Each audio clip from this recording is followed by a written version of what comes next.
Salve! Eu sou o João e hoje nós vamos falar sobre um tema que está em alta. O que são microserviços? Bora tentar entender isso aí ao longo do vídeo. Mas antes, vamos aquecer os motores. Dá um pause aí e pensa, o que são microserviços para você? Como você definiria? Vamos começar já pesadão, com uma das definições mais clássicas, mais aceitas pela comunidade. Ela foi escrita pelo Martin Fowler e pelo James Lewis em 2014. Ela traz bastante detalhes sem aprofundar muito, mas relaxa que na sequência a gente já vai passar ponto a ponto para entender um pouquinho melhor.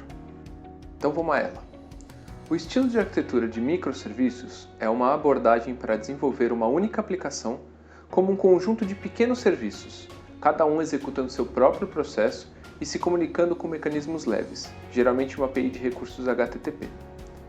Esses serviços são construídos em torno dos recursos e capacidades do negócio e implantados independentemente e automatizadamente. Deve haver um mínimo de gerenciamento centralizado desses serviços, que podem ser escritos em diferentes linguagens de programação e usar diferentes tecnologias de armazenamento de dados. Primeiro o seguinte, falar conjunto de pequenos serviços dá a ideia errada e sempre causa um bocado de polêmica. Então daqui a pouco a gente volta nesse ponto, vamos falar de umas coisas um pouco mais pertinentes por enquanto. O importante é a gente entender que o nosso sistema não será mais um único código que vai virar um único processo, e essa estrutura é o que a gente chama de monolito.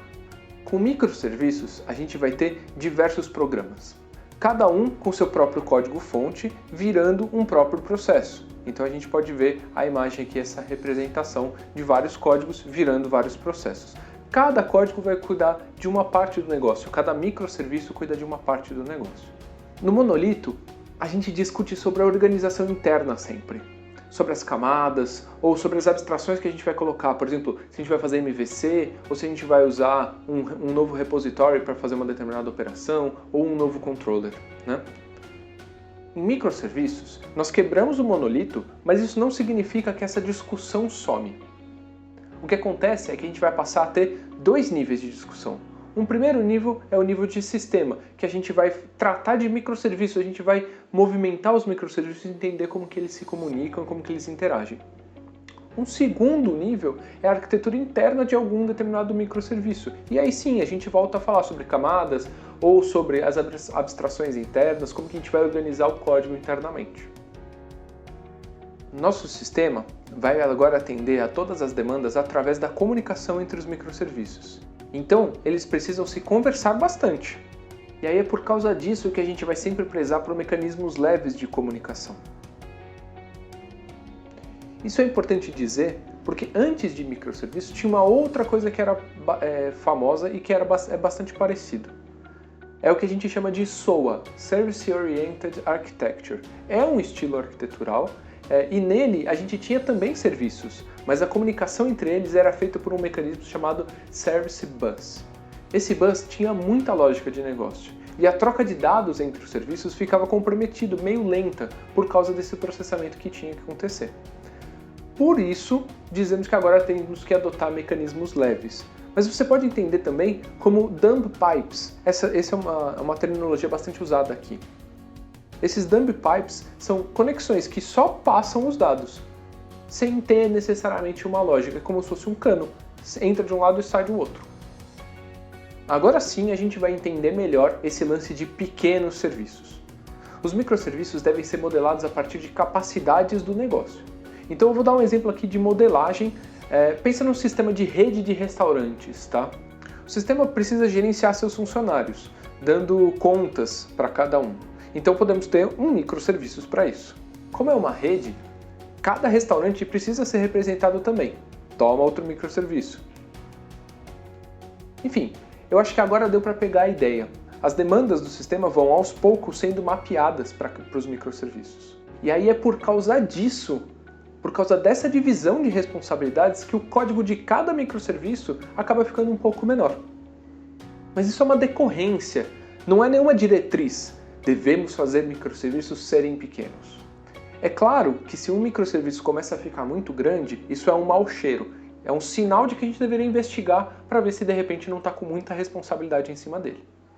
Então eu acho que assim a gente deixa essa questão do tamanho um bocado mais clara.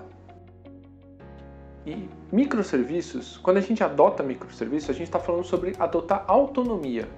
Autonomia entre as partes, entre os microserviços, autonomia entre os times que estão cuidando desses microserviços, mas é autonomia, não é independência. Quando a gente fala de autonomia, a gente está falando que você define as suas próprias regras internas, mas ainda depende de alguns fatores externos. Em microserviços, cada time cuida de um microserviço e internamente rola bastante autonomia.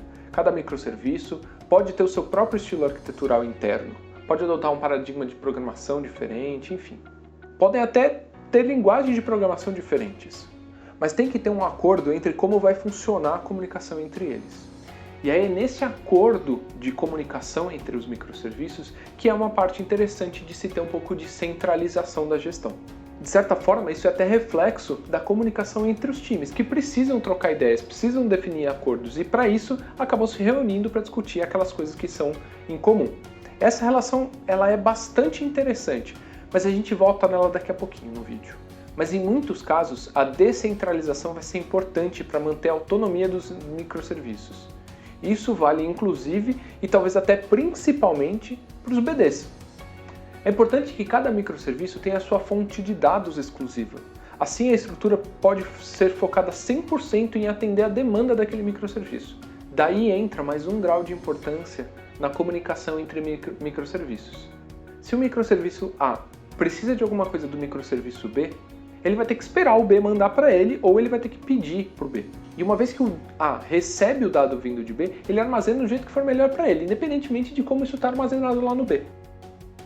E aí, com toda essa autonomia que a gente dá para os times e para os microserviços, a evolução de cada microserviço fica favorecida. Afinal, a gente passa a ter um código mais simples, que não tem fortes dependências com quase nada. Então também não deveríamos ter barreiras para colocar esse novo código em produção, certo? Para isso, a automação é fundamental. Vamos automatizar o processo que leva o código-fonte ao processo em execução. Uma boa pipeline de Continuous Delivery tem muitos benefícios, até porque, quando consideramos o sistema como um todo, a coisa muda de figura. Um microserviço isolado até pode ser simples de evoluir, de fazer a manutenção, mas um sistema de microserviço costuma ser grande, e aí o sistema como um todo já não é mais tão trivial de fazer a operação dele.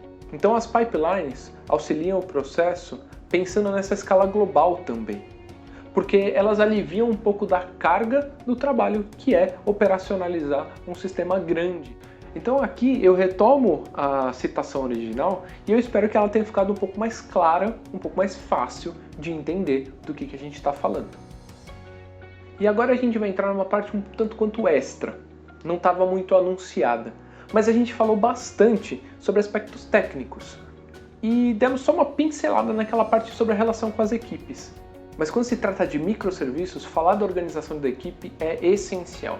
Em 1967, Marvin Conway publicou um estudo sobre essa relação entre o design e a organização da equipe, e o que veio a ser conhecido no futuro como a Lei de Conway. Em resumo, ela é assim: qualquer organização que projeta um sistema, definido amplamente, produzirá um design que reflete a estrutura de comunicação dessa organização. Na Lei de Conway fica claro uma das direções dessa regra, dessa lei. A organização influencia o design. Quando a nossa equipe de desenvolvimento é composta por times de especialistas, a gente tem, por exemplo, uma situação assim.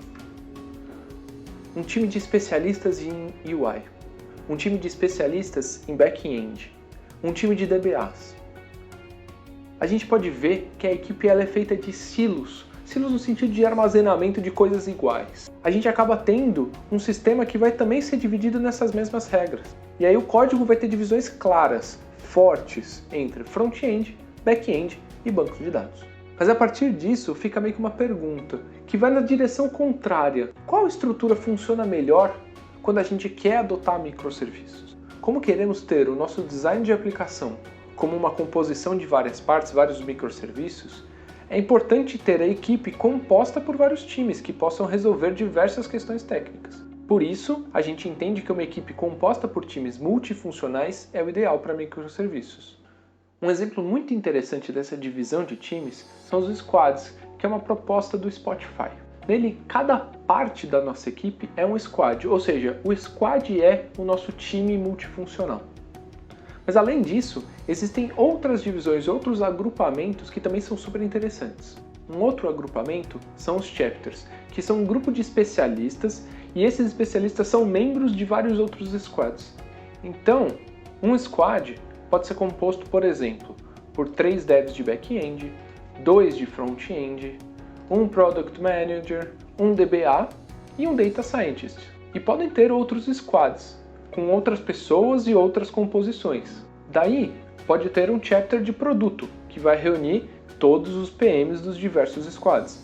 Ou então, ter um chapter de persistência, onde todos os DBAs vão se encontrar. E agora, o legal dessa estrutura é porque ela é bidimensional. Nessa imagem não dá para ver muito bem, mas se a gente rearranjar dessa forma, dá pra gente ver que os squads têm essa orientação vertical e os chapters têm uma orientação horizontal. A gente falou bastante coisa até aqui, então vamos finalizar dando uma recapitulada. A gente falou que microserviços é o nome de um estilo arquitetural, no qual a nossa aplicação é quebrada em diversas partes, cada parte sendo um microserviço. A gente viu que esses microserviços são delimitados por uma capacidade do negócio, o que faz com que o código seja um pouco mais fácil de compreender, um pouco mais fácil de dar manutenção. Esse estilo arquitetural de microserviços, ele preza por bastante descentralização na gestão, o que faz com que cada microserviço seja bastante autônomo. E os microserviços são autônomos, porém eles não são isolados. É no meio da comunicação que a gente atende completamente as funcionalidades do sistema. Por conta disso, eles se comunicam bastante e a gente vai então preferir adotar mecanismos leves para que eles façam essa troca de mensagens. Um microserviço pode até ser bastante simples de entender e de evoluir, mas o sistema de microserviços como um todo, pensando em todos os microserviços, torna bastante complexo o trabalho de disponibilizar o sistema online. Por isso a gente viu também que automação é chave nesse processo. E no final das contas, a gente falou um pouquinho sobre a relação entre a estrutura da equipe e a arquitetura do código, que é a tal da lei de Conway. E a gente trouxe aí o exemplo dos squads que o Spotify criou para poder motivar a gente a organizar a nossa equipe de uma maneira que seja ideal para trabalhar com microserviços.